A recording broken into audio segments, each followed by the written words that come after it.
Well, some families in Lafourche Parish are watching in real time as the walls of their new homes take shape. Their previous homes were destroyed by Hurricane Ida, leaving them unsure if they'd ever have a house again. Yeah, I actually headed down to Galliano to see how, thanks to some volunteers and community efforts, they'll once again have a place to call home. 2x6 are strapped to the roof. To Albert Gilliott, each one of those boards is a blessing.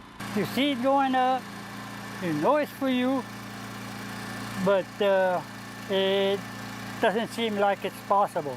Those boards helped form his new home on 114th Street in Galliano. This is the bathroom. It's a home he wasn't sure he'd have again after Hurricane Ida destroyed his just more than 2 years ago. He's been living in this trailer in the front yard ever since. Oh, it's been rough. Living in that FEMA trailer, not knowing for sure if I was going to get something besides that, not knowing when FEMA was going to come and kick me out. That's where the Bayou Community Foundation came in. Because of post-hurricane housing needs in Lafourche Parish, the foundation, through the work of many volunteers, started laying foundations. Bayou Community Foundation realized within months after the storm that housing recovery was going to be the #1 most critical challenge for us to recover as a community. Director Jennifer Armand says thanks to partnering agencies, about $5 million has been invested over the last 2 years.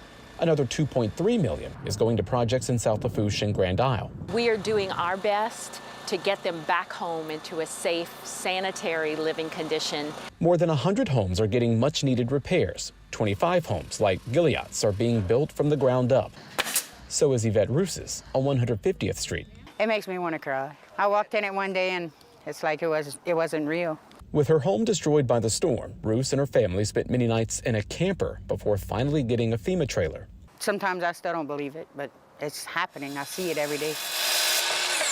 Construction and repairs are happening all over South Lafourche, where Gilliott and Roos have called home their entire lives. The last 2 years have been just wondering and hoping that something good would happen.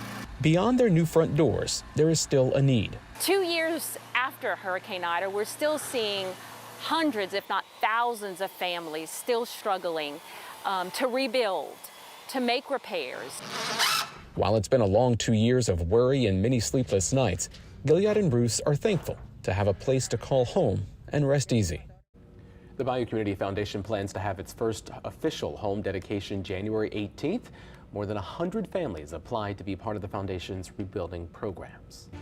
The Jefferson Parish Council is going into the new year with almost $1 billion budget. Around $695 million will go toward operations. That's the money it takes to actually run the parish. The second largest portion is capital improvements. That's infrastructure like parks, streets, drainage, and sewerage. $40 million will fund drainage projects. Parish President Cynthia Lee Shang says investments are key, but the goal is to maintain improvements. That's why JP residents will see an increase on their water bills come January. We have a whole slate of projects that we're doing. We are doing minimal increases, and we're doing minimal increases every year. People feel the pain in January, but it's very minimal. And we have a whole host of projects, both water and sewer, that is the increase for that we're bringing to the table. Lafitte residents can also expect changes to garbage and recycling. River Birch will take over in the new year, which means garbage in city-issued trash cans will be picked up twice a week. Any bagged materials will be picked up once per week. Under the new contract, bulk waste is limited to 6 cubic yards. As for recycling, Ramelli Waste will pick up. Earlier this month, the Parish Council chose them as the new provider. Residents should use their current recycling bins for now, and there will not be a charge for service until it resumes in January. Still ahead.